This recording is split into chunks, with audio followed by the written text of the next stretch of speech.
प्रतिकूल अवस्थामा पनि अघिल्लो चुनावमा निर्वाचित भएका सूर्य थापा यसपटक पनि प्युठानमा नेकपा एमालेका उम्मेद्वार हुन्।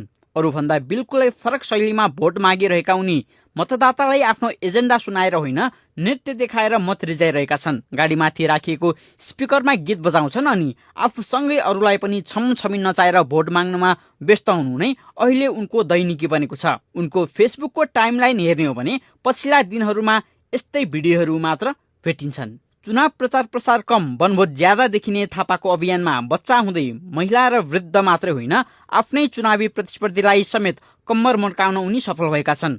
रुख चुनाव चिन्ह भएको प्रतिस्पर्धी नेपाली कांग्रेसका उम्मेद्वार डाक्टर गोविन्द राज पोखरेललाई पनि प्युठानमा घाम लाग्यो झलल बोलको गीतमा कम्मर मर्काउन सफल भएपछि उनले यसलाई आफ्नो प्रतिष्ठाको विषय बनाएर प्रचार गरिरहेका छन्। गएको निर्वाचनमा पनि उनले यस्तै फन्डा गरेका थिए। कानभन्दा माथिसम्म फुलको माला भिरेर चुनावी अभियानमा लागेका थापाले 2079 को चुनावमा कांग्रेस सहितको गठबन्धनका उम्मेद्वार रहेकी राष्ट्रिय जनमोर्चाकी दुर्गा पौडेललाई पराजित गरेका थिए।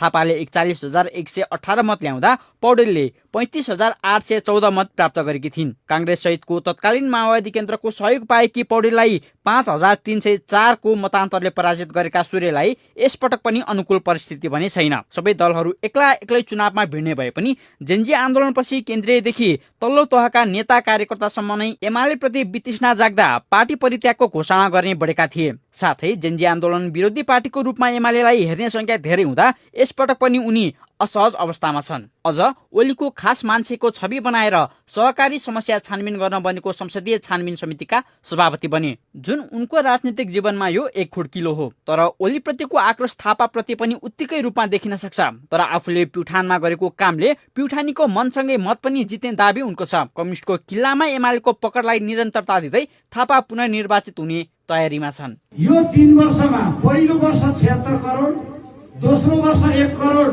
1 अर्ब 62 करोड र तेस्रो वर्ष 1 अर्ब 63 करोड गरेर मैले भने नि 4 अर्ब भन्दा बढीको बजेट यो अवधिमा मेरो 33 महिनाको कार्यकालमा प्युठानमा आएको छ।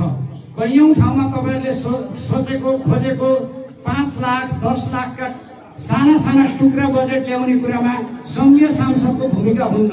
संघीय सांसदको भूमिका कम भएका ठाउँमा त्यस हिसाबले चाहिँ तपाईहरुले त्यो मनन गर्नुपर्छ। धेरै कम्युनिस्ट नेता जन्माएको जिल्ला प्युठानमा थापासँग यसपटक नेपाली कांग्रेसका बलिया उम्मेद्वार राष्ट्रिय योजना आयोगका पूर्व उपाध्यक्ष डाक्टर गोविन्द राज पोखरेल पनि छन्।